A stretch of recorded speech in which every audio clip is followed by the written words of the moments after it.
Vamos abrir a palavra de Deus em 2 Tessalonicenses, capítulo 3, versículos 1 e 2 apenas. Livro de Tessalonicenses, capítulo 3, versículos 1 e 2 apenas. Está escrito assim na palavra de Deus: No demais, irmãos, rogai por nós para que a palavra do Senhor tenha livre curso e seja glorificada, como também o é entre vós, e para que sejamos livres de homens dissolutos e maus, porque a fé não é de todos. O tema dessa mensagem nesta manhã: a fé não é de todos. Este é o tema desta mensagem. Quando digo o tema desta mensagem, a fé não é de todos, eu não quero dizer que aqueles que têm fé para a salvação estão salvos e ponto final, e aqueles que não têm estão condenados, ponto final. Isto é uma verdade em si, mas a questão é que nós não sabemos quem Deus salva. Quando Ele alcança um pecador, nós não sabemos como isso, que dia isso vai se dar na vida de uma pessoa, se ela é eleita por Deus, se Deus a chama para a sua graça, para a sua salvação. Nós não sabemos quando que Deus vai fazer isso na vida de uma pessoa. Sabemos que é por meio do santo evangelho do Senhor Jesus, que um pecador ouve a palavra e ele tem a oportunidade de se arrepender e crer no Senhor. Isso sabemos.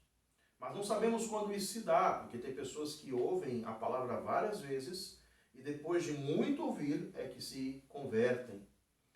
E às vezes uma pessoa ouve a palavra, a primeira vez que ela ouve, ela se converte. Isso é uma obra de Deus. Então nós não sabemos quando Deus vai salvar um pecador ou não. Mas sabemos uma coisa, que esta palavra da salvação, o evangelho, tem que ser pregado a toda criatura. Isto é que é o importante. Essa palavra tem que avançar, ela tem que percorrer, ela tem que alcançar o coração de todos os pecadores. Crendo eles ou não, esta palavra tem que alcançar. Então, quando dizemos que o tema, a fé não é de todos, é algo para chamar a atenção do pecador, da pecadora e de todo aquele que ouve a palavra de Deus e que porventura está com incerteza, com dúvida na sua fé. É para refletirmos, é uma palavra que se aplica também nesta manhã, nesse dia, para a salvação, mas é uma palavra para refletirmos, reflexionarmos a questão da nossa fé, a fé verdadeira. Aqui nós vemos no versículo 1 que Paulo, ele diz assim, depois do capítulo 1 e 2 de Tessalonicenses, nessa epístola, Paulo escreve aos irmãos de Tessalônica.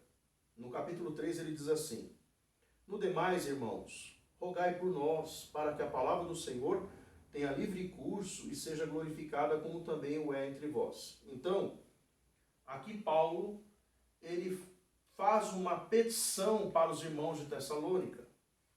Isso é interessante aqui, falar um pouco na questão da oração. É importante orarmos como igreja. E quando eu falo orarmos, eu falo sobre aqueles que já estão salvos. Um parênteses aqui. Aqueles que não estão salvos não vão orar junto a uma igreja, isso é óbvio. Mas aqueles que estão salvos, que um dia se arrependeram verdadeiramente dos seus pecados, que creram no Senhor Jesus, que obedecem os mandamentos de Deus, que andam conforme a fé, esses entendem esta palavra com clareza. E muitas vezes, alguns cristãos, alguns crentes, eles desfalecem um pouco, desanimam um pouco na sua fé e deixam de cumprir, né, o que Deus requer a respeito da oração. Então veja bem, aqui Paulo, ele fala sobre oração, sobre a necessidade de orarmos. Então é importante, como igreja, orarmos juntos, os irmãos orarem juntos uns com os outros. É importante orar juntos, estar lá presente juntos, isso é importante. E orar uns com os outros também. Mas também é importante orar uns pelos outros.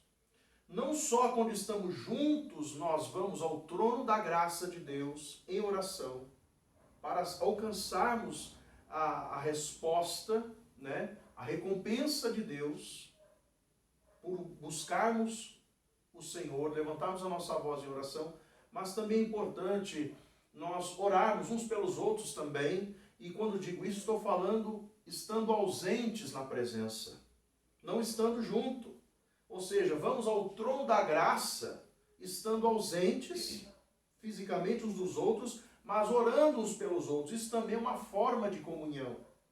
A comunhão no Senhor, no Espírito, não se dá somente quando nós estamos presentes num ajuntamento como igreja, e ali estamos reunidos e nós oramos todos juntos, bonitinhos, e vamos ao trono da graça. Quando nós estamos apartados, distanciados, qualquer que seja a circunstância, a situação, distanciados dos irmãos, nós também devemos e temos por obrigação orar uns pelos outros, irmos ao trono da graça, falar com Deus a favor dos irmãos, a favor da igreja, daqueles que estão distanciados de nós, para o quê? Para que também alcancemos as petições, alcancemos o favor de Deus.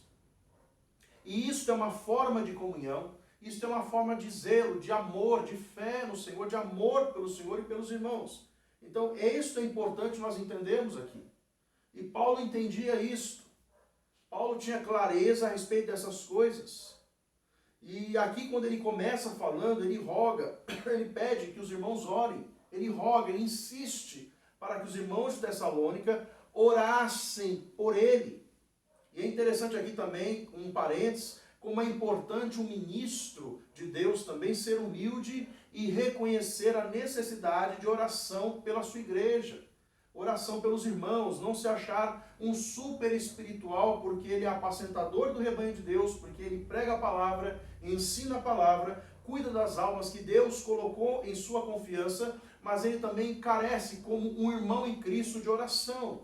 E muito mais ainda por estar à frente da obra, à frente da igreja, representando ali como embaixador do Senhor a palavra, o exército de Cristo na terra, então ele carece de oração. E Paulo, sendo um homem poderoso na oração, porque ele chegou a ir até o terceiro céu, numa experiência sobrenatural, transcendente com Deus, ao qual ele ouviu palavras que são inefáveis a qualquer ser humano ouvir e entender. Nesse sentido, ainda assim, Paulo, de forma humilde, pede oração para os irmãos de Tessalônica. Rogai por mim. Isso é importante nós entendermos essas coisas. Rogai, ore por mim. Então aqui nós vemos o quê? Que a igreja lá de Tessalônica era uma igreja que crescia na fé, crescia no amor, na comunhão. Então, no capítulo 1 e no capítulo 2 de Tessalonicenses, dessa epístola que nós lemos aqui, os versículos 1 e 2, Paulo talvez estivesse em Atenas ou em Corinto, possivelmente, diz os pesquisadores. Mas, nos capítulos 1 e 2 dessa epístola, Paulo escreve a respeito que ele orava, ele fez menção de oração pelos irmãos, pelos colaboradores da fé, pela igreja de Tessalônica, mas aqui nesse capítulo 3 ele pede oração. Ele orou por eles, pela igreja, e agora ele pede a oração da igreja. Para quê? Versículo 3 novamente. No demais, irmãos, rogai por nós para que a palavra do Senhor tenha livre curso e seja glorificada, como também o é entre vós. Esta expressão palavra, a palavra de Deus, o evangelho ao qual Paulo pregava, esta palavra, ele fala, tenha livre curso. Isso Paulo faz referência ao que às Olimpíadas, aos corredores que correm nas Olimpíadas e que querem alcançar uma coroa como prêmio pela corrida, pela vitória da corrida. Então aqui Paulo fala que esta palavra, ela corra, ela siga o seu caminho, ela seja propagada para ser glorificada na vida de pecadores que ouvem o evangelho, se arrependem e creem. Esse era o propósito de Paulo. Paulo era tão abnegado que ele não estava fazendo caso do seu pão diário, das suas necessidades físicas. O propósito de Paulo era que esta palavra se expandisse, a palavra do Evangelho do Senhor corresse todo mundo da sua época. Que esta palavra fosse aos lugares mais longínquos e distantes. Da mesma forma que esta palavra, este evangelho que foi levado por Paulo à igreja de Tessalônica, aos irmãos ali, o evangelho frutificava e abundava na fé, na obediência, no amor entre os irmãos. Da mesma forma, Paulo queria que este mesmo evangelho, por meio do auxílio e ajuda da oração desses irmãos de Tessalônica, também abundasse em outros lugares de uma forma gloriosa, e que este evangelho crescesse, espalhasse pelo mundo. Isto é maravilhoso. Entendamos que o propósito de Deus é que a palavra, que o evangelho do Senhor Jesus, ele não fique confinado em quatro paredes, mas que ele saia, que ele vá e alcance o maior número possível de pecadores, de pecadoras, de pessoas que precisam ouvir a oportunidade, a misericórdia que o evangelho do Senhor Jesus oferece para resgatar vidas de uma condenação eterna e certeira. Então a palavra de Deus, ela não é pregada de qualquer forma, pregada por ser pregada em si, porque tenho que pregar, porque Paulo falava que o evangelho era uma incumbência, era uma obrigação diante de Deus, mas ele fazia de boa mente, com prazer, porque esta palavra ela tem que ser pregada, porque Paulo entendia a urgência que é um pecador poder morrer a qualquer momento e morrer condenado em seu pecado, sem uma oportunidade de ouvir a verdade que poderia livrá-lo de uma condenação eterna, de um inferno eterno. Então a necessidade.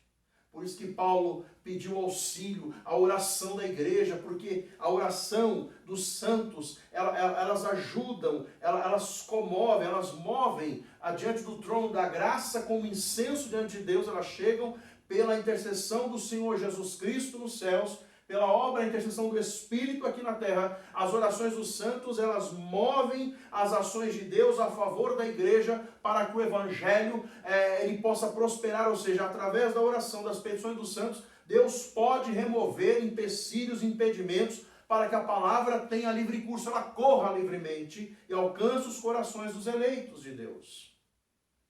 A Bíblia diz que quando a igreja foi perseguida, ela se reuniu, Pedro e os demais irmãos se reuniram e oraram e apresentaram as ameaças diante de Deus. E a Bíblia diz que em resposta Deus moveu o lugar. E eles saíram ousadamente pregando o evangelho. Porque a perseguição que a igreja ela sofre deste mundo por causa do evangelho, ela faz com que haja um espírito de medo, de timidez, que vem sobre ela para inibi-la, para coibi-la, para impedir que ela possa falar livremente, com ousadia, com coragem, acerca da fé no Senhor e Salvador Jesus Cristo, que pode livrar pecadores do inferno. Você não pode permanecer passivo, passiva, diante dessa verdade. Nós não podemos permanecer. Nós não podemos permanecer confinados de uma maneira tímida, retraída, diante de uma urgência, de uma necessidade que não mudou nos nossos dias. Não importa qual seja a circunstância que estamos vivendo, é certo que nós, Paulo fala, eu posso estar preso, mas a palavra não está presa. O evangelho não está preso e jamais estará confinado, porque a Escritura diz que as portas do inferno não prevalecerão contra a igreja do Senhor. E isto quer dizer que o inferno não prevalece porque o evangelho prevalece, o evangelho prospera, o evangelho avança. E digo mais, Paulo, ele pediu oração também, não para a sua autopromoção, mas para a sua preservação, para que ele pudesse ser preservado. No versículo 2, lemos 1 e 2 novamente. Demais, irmãos, rogai por nós, para que a palavra do Senhor tenha livre curso e seja glorificada, como também o é entre vós. Então, novamente, Paulo queria que a palavra da fé, a palavra do evangelho, ela crescesse em fé como era entre a igreja de Tessalônica, abundasse. Isso está lá no capítulo 1, versículo 2. E para que sejamos livres de homens dissolutos e maus, porque a fé não é de todos. Ou seja, ele pediu por oração para que ele fosse livre, preservado. Por quê? Porque no capítulo 1 e 2 de Tessalonicenses, dessa epístola, Paulo fala a respeito da vida do Senhor, fala da fé dos irmãos, do compromisso que eles tinham com Deus, no capítulo 2, ele fala a respeito da vinda do Senhor e fala do anticristo. E do homem do pecado, daquele que se opõe a Deus e de tudo que se refere a Deus. Ele fala a respeito daquele que se opõe a Deus e que é um agente de Satanás. E todo opositor de Cristo nesta terra, opositor da igreja do Senhor Jesus, é enviado de Satanás, é um agente de Satanás.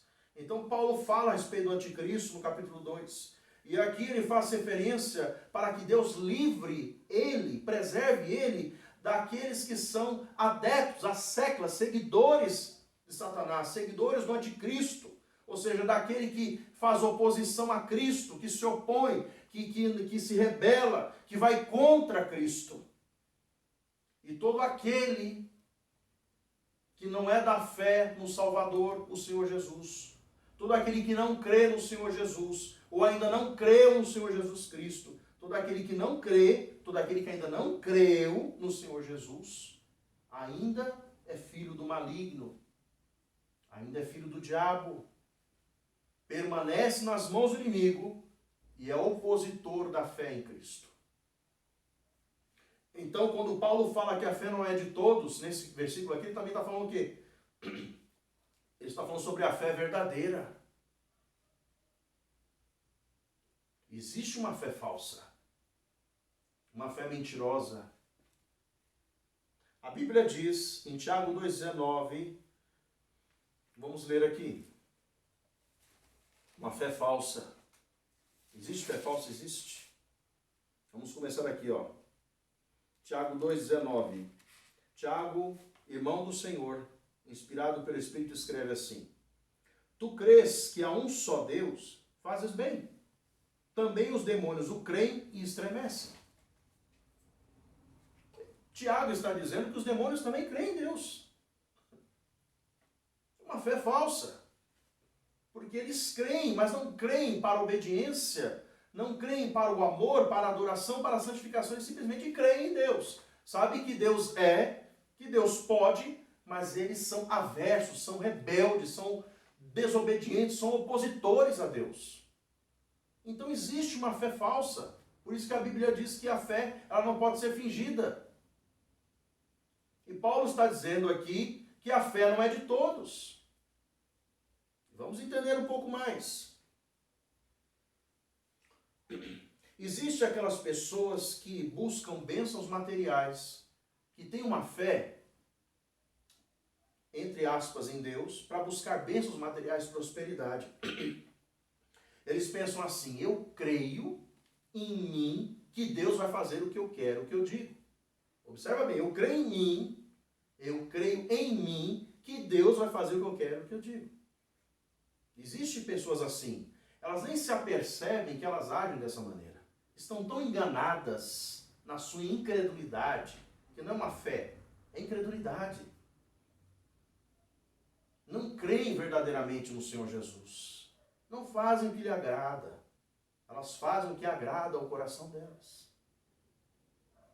Existem pessoas que são agnósticas, que são ateias, ateus. Pessoas que não creem em Deus, mas creem em qualquer coisa. Creem nos livros, creem na natureza, creem no dinheiro no bolso, creem naquilo que vê. Elas creem em tudo o que Deus criou, mas não creem no Deus que criou todas as coisas. Isso é que é interessante. É contraditório, mas é. São pessoas que têm uma fé falsa. Essas pessoas não entendem, são pessoas que têm, eu digo, uma fé terrena. Não é uma fé espiritual, uma fé terrenal. Uma fé terrena. Uma fé que não sobe, não se eleva aos céus, mas se abaixa na terra. Uma fé que leva o homem para o buraco, para o sepultamento. É uma falsa fé. É interessante isso. Nós temos que entender,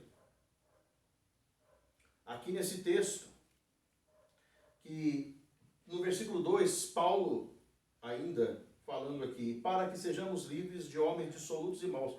Paulo, aqui, Depois ele fala a respeito que a fé não é de todos, nós lemos nesse mesmo verso. Ele pede oração para os irmãos a respeito dessas pessoas dissolutas e más, esse tipo de homem, de pessoa. E aqui nós vemos que são os opositores, assim como o anticristo, no capítulo 2, faz oposição e se levanta contra Deus e contra tudo que se diz respeito a Deus, a sua igreja. Aqui esses opositores da fé, incrédulos, opositores também se levantam com maldades, crueldades, com perseguições, mas muitos também, não só somente aqueles que são inimigos abertos, declarados, mas tem aqueles que são amigos e fingidos. Amigos fingidos. Tem dois tipos. Não é só o inimigo declarado, aberto, mas tem aquele que é amigo, mas é fingido. São dois tipos de inimigos da fé. Aqueles que estão declarados a fé e aqueles que estão com uma amizade aparente, mas são fingidos, são ocultos. E eles estão também contra o Evangelho do Senhor Jesus Cristo. Então, às vezes, esses dissolutos, esses devassos, esse tipo de pessoa que às vezes range os dentes, que se levanta com raiva, com ignorância, no sentido de desconhecimento, mas com ira, com raiva contra Deus, e contra aqueles que servem, adoram e obedecem a Deus por pregar a sua palavra e dar bom testemunho da sua fé. Esse tipo de pessoa se levanta com raiva porque aquela pessoa, ela agrada a Deus, ela quer andar em santidade, ela quer reverenciar, honrar o Deus que morreu por ela, por meio do Filho, que levou os seus pecados. Ela tem uma dívida de gratidão eterna para com o Senhor. Então ela honra obedecendo a sua palavra, e aqueles que não são da fé se opõem, resistem a Deus, resistem à fé e querem viver uma vida dissoluta, uma vida devassa, uma vida imoral, uma vida que não agrada a Deus. Mas tem pessoas que elas propriamente, elas não agem em oposição, entre aspas, a Deus, agem sim, mas não agem aparentemente, abertamente, como eu falei, são os amigos fingidos. Tem aquele tipo de pessoa que não dá o tiro, não manda matar com o tiro, mas cala-se, consente no tiro. Omissa acerca da verdade. Como gosta de falar, neutral, né? Neutro acerca da verdade. E não age, não impede que o tiro seja dado, e pode impedir. Então essas pessoas também são opositoras da fé, opositoras da fé no Senhor Jesus. São opositoras da verdade. Fazem o mal. Então Paulo, inspirado pelo Espírito, escrevendo aos irmãos de Tessalônica, ele fala: e para que sejamos livres de homens dissolutos e maus, porque a fé não é de todos. Temos que entender que a fé não é de todos. E quando dizemos que a fé não é de todos, explicando esse texto, nós temos 1 João 2,19, falando sobre aqueles que provaram da graça divina. Mas espera aí, o cara pertencia à igreja do Senhor, participou até da Santa Ceia, talvez até evangelizou e tantas coisas, participou do banquete celestial aqui na terra. Mas espera aí, ele saiu, foi para o mundo, apostatou, abandonou, negou a fé. Olha só o que diz a palavra de Deus, 1 João 2,19. João, o apóstolo inspirado pelo Espírito: saíram de nós, mas não eram de nós. Porque se fossem de nós, ficariam conosco. Mas isto é para que se manifestasse que não são todos de nós. Não são todas as pessoas que frequentam igrejas que são salvas. Pode entrar uma pessoa no ajuntamento cristão, pode participar, ouvir acerca das palavras eternas, pode beber do cálice do Senhor, porque Paulo fala isso sobre aqueles que bebiam o cálice do Senhor indignamente, estavam doentes para a morte, porque obedeciam à ceia do Senhor, cumpriam as ordenanças, mas de forma indigna, sem discernimento, sem entendimento. Judas é um exemplo disso. Judas, na última ceia do Senhor, em vida ainda, quando ele tomou o cálice e pegou o pão, Satanás entrou nele. Por quê? Porque Judas Iscariotes tomou a ceia do Senhor sem discernimento. Então entrou o diabo e saiu. E ele foi fazer aquilo para o qual ele havia sido determinado. E pela sua própria vontade e escolha, levar a cabo a traição ao Salvador. Porque não discerniu o corpo do Senhor. É importante. Então nós vemos que João, o apóstolo, declara, nem todos são de nós. Saíram, mas não eram. Em João 6, o mesmo apóstolo escreve no seu evangelho, inspirado pelo Espírito, no evangelho de João capítulo 6, versículos de número 44 e 65, no evangelho de João, João o apóstolo declara assim: ninguém pode vir a mim se o Pai que me enviou não o trouxer, e eu ressuscitarei no último dia.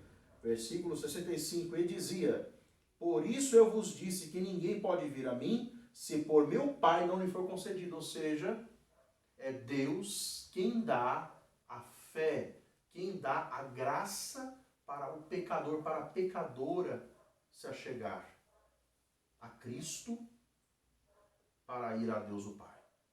É uma obra divina. Ninguém pode dizer, eu vou a Deus porque eu quero ir, porque eu escolho, porque eu decido. Hoje eu acordei e decidi escolher a Deus. Não, isso é mentira. Conversa. Se Deus não chamar o pecador, se Deus não levar o pecador ao arrependimento, se Deus não conscientizar o pecador que ele está num caminho, numa jornada neste mundo errada, em pecados que não agradam a Deus, que ele está andando de uma forma em desobediência às leis, à palavra de Deus, se Deus não conscientizar, não tocar a consciência do pecado, dizer, olha, o que você está fazendo é uma mentira, a sua vida é uma mentira. Mas como minha vida é uma mentira? É uma mentira a sua vida. Porque você acha que você é boazinha, você é bonzinho, você faz as coisas que agradam, mas a sua mente é poluída, você pensa mal, você tem inveja, você tem ciúmes, você mente, você rouba escondido, você faz coisas que não agradam a Deus e você acha que se você morrer você vai para o céu. Não, você vai para o inferno. É isso que é muito claro na palavra de Deus. A não ser que o Senhor intervenha, a não ser que haja, pela vontade de Deus, pela vontade do Senhor somente, alcançar a sua alma. E como é que Deus faz isso? Como é que nós sabemos quem tem a fé verdadeira, ou quem terá a fé verdadeira ou não? Como nós sabemos? Como nós saberemos? Como é que Deus alcança um pecador pela sua graça? Paulo diz, a fé não é de todos, ou seja, nem todos têm a fé verdadeira para a salvação. Nem todos. E quem não tem a fé verdadeira, se a fé não é de todos, quem não tem a fé verdadeira, permanece na incredulidade, ainda que acha que tem alguma fé, permanece na incredulidade, não só na incredulidade, permanece em oposição declarada a Deus. Permanece do lado de cá. Existem dois reinos, o reino de Deus e o reino de Satanás. Ou seja, permanece do lado do inimigo contra Deus. Em rebelião aberta, declarada, não em meio termo, certo? Permanece. Agora, como é que nós sabemos? Quem é que receberá a fé verdadeira? Quem é que vai poder se achegar ao trono da graça e alcançar misericórdia no tempo oportuno? Como é que Deus faz isso? Como é que Deus dá oportunidade a todos os pecadores? Porque nós, mesmo salvos, sendo pecadores, penitentes, arrependidos, um dia alcançados por esta graça, nós não sabemos quem Deus irá salvar ou não.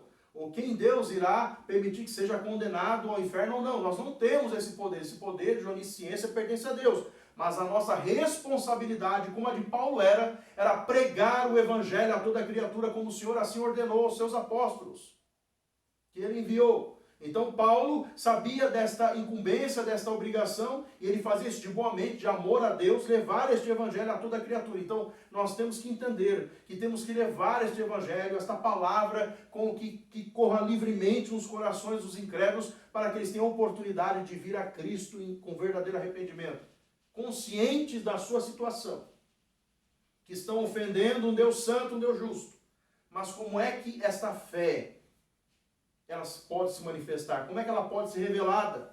Como é que nós podemos ver ou testificar desta fé verdadeira? Como é que um pecador pode? Bom, se Deus salva, se eu não posso me salvar, se eu estou perdido em meu pecado, o que eu faço então? Eu vou a Cristo. Pedir a Cristo que o Senhor salve a minha alma. Eu vou a Cristo e pedir que o Senhor me conceda arrependimento, que o Senhor me conceda fé para ser salvo. Mas como é que eu faço isso? Talvez um pecador pense, mas como é que eu posso ter acesso? Como é que eu posso ter consciência? Romanos capítulo 10, versículo 13 ao 17. A forma como Deus leva o seu evangelho, a bandeira do seu evangelho. A forma como Deus leva a palavra. A forma como Deus vence as trevas, o reino das trevas. A forma como a palavra cresce. A forma como o reino de Deus avança e se expande está aqui nesses versos. Romanos 10, 13 ao 17. Porque todo aquele que invocar o nome do Senhor será salvo. Como, pois, invocarão aquele em quem não creram? Uma pergunta de Paulo. E como crerão naquele de quem não ouviram? Outra pergunta de Paulo. E como ouvirão se não há quem pregue? Outra pergunta de Paulo. E como pregarão se não forem enviados? Outra pergunta de Paulo. Como está escrito? Quão formosos os pés dos que anunciam o evangelho de paz, dos que trazem alegres novas de boas coisas. Mas nem todos têm obedecido ao evangelho. Pois Isaías diz, Senhor, quem creu na nossa pregação? Uma pergunta. Versículo 17 agora. De sorte que a fé, ela vem pelo ouvir, e o ouvir pela palavra de Deus, ou seja, pela pregação da palavra de Deus, pela pregação do evangelho. Então a fé verdadeira, a fé salvífica, a fé que leva um pecador a ser reconciliado com Deus Pai, por meio do Senhor Jesus Cristo, ela vem quando este pecador, essa pecadora ouve o evangelho, dá ouvidos ao evangelho, crê no evangelho, reconhece que é um pecador, uma pecadora, reconhece que está condenado, que está desagradando a Deus, que a sua natureza, ela é impura diante de Deus, porque ela está cheia de peçonhas, de venenos da serpente. Ela não é o que aparenta ser. Ainda que tem pessoas que dão tchauzinho umas para as outras, mas por dentro, às vezes, alimentam uma raiva, um ódio de uma pessoa sem mesmo conhecê-la. Isso acontece muito. E aí você olha a pessoa e fala, nossa, que gracinha, está dando tchauzinho, né? E de repente está lá por dentro, está maquinando mal, pensando mal da outra pessoa. O que isto é? Isso é o pecado. Você não consegue vê-lo assim, dentro da pessoa aparentemente, mas está lá, a natureza pecaminosa, corrupta, depravada, dissoluta e imoral, que condena este pecador, esta pecadora ao inferno. É por isso que o evangelho é pregado. E é por isso que nesses textos de Tessalonicenses que nós lemos aqui, Paulo, inspirado pelo Espírito, escrevendo à igreja dos Tessalonicenses, ele pediu oração por ele, pelo seu ministério, para a sua pregação e para que a palavra de Deus, o evangelho, fosse enviado, que fosse tiradas as obstruções, os impedimentos, para que a palavra fosse propagada, seguisse o seu caminho e alcançasse aqueles que Deus elegeu, sem impedimento algum. E que Deus o preservasse desse tipo de pessoa nessa jornada que pudesse impedir com que a sua pregação, de alguma forma, fosse manipulada, fosse corrompida, fosse impedida. Porque a fé não é de todos. Mas a fé salvífica, a fé verdadeira, ela está à disposição a todos, por meio do Evangelho. O chamado é a toda criatura. Mesmo que a fé não seja de todos, mas ela está disponível a todos e não sabemos quem Deus quer ou não salvar. E é por isso que o Evangelho é pregado. É por isso que a palavra ela está sendo propagada agora, nesta manhã, nesse dia, e pregada para que o pecador, a pecadora possa entender que Deus está chamando ao arrependimento, chamando para esta fé verdadeira, genuína, que pode levá-lo a Deus o Pai.